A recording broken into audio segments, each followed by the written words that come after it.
게임이나 영화에서 접해본 사람의 마음을 움직이는 마인드 컨트롤이 만약에 그것이 실제로 실험되었다면 어떨까요? 우리는 영화나 게임에서 가끔씩 사람의 마음을 움직이고 조절하는 장면을 보게 되죠.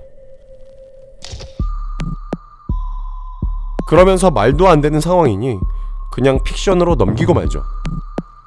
그 만약의 일이 실제로 미국에서 벌어졌습니다.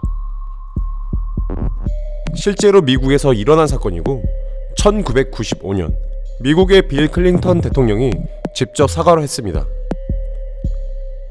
이 사건은 1950년대에 자행되어 그 사실이 표면으로 직접적으로 나타난 것이었죠.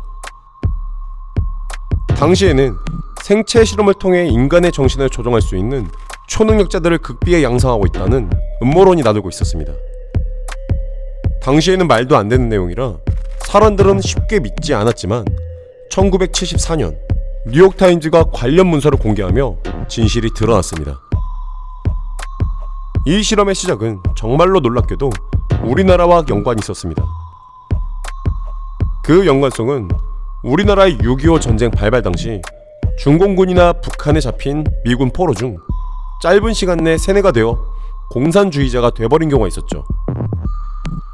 미 중앙정보부 CIA에서는 세뇌 기술이 강력하고 중요하다고 인식해 미 육군과 협력해 세뇌 기술을 발달시키기 위해 남녀노소 상관없이 실험을 강행하게 되었죠. 이 실험이 성공만 된다면 적대 세력의 인물들을 마음대로 세뇌시켜 국력을 약화시킬 수도 있었습니다.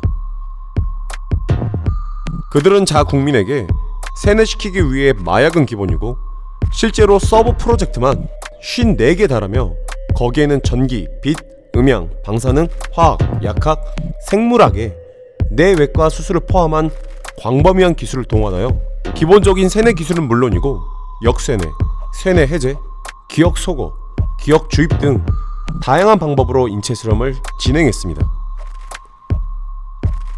당시 실험 참가자 중에 가족이 없는 불황자가 제일 먼저 실험 대상이 되었다고 하고 심지어 어린아이도 대상이 되었다고 하는데 약 8,000명의 미군도 동원되었다고 합니다. 당시 미 정보부는 정확한 내용을 알리지 않고 그저 감기 치료제를 만드는데 돕는 연구라 속여 진행되었죠. 많은 부분의 문서가 폐기되었지만 공식적으로 나라는 사과를 했고 모든 실험이 실패했다고 하지만 아직 피해자들은 남아 그 고통을 호소하고 있다고 합니다. 놀라운 것은 우리나라 국민권익위원회에 피해자가 있다는 사실을 아직도 호소하는 글이 올라와 있다는 사실이며 영국, 캐나다 등 각국의 나라에서 그 피해에 대한 여전히 법적인 부분도 진행하고 있다고 합니다. 관련된 사건에 대해 각종 매체에서 보도되기도 하며 영화의 소재로도 만들어져 이제 공식적으로 밝혀진 사실이 되어버렸죠. 각종 음모론이 밝혀지고 있는 미국이라지만 자국의 생명까지 위협하며 실험하려 했던 모습은 참으로 충격적으로 다가왔던 MK울트라 프로젝트였습니다.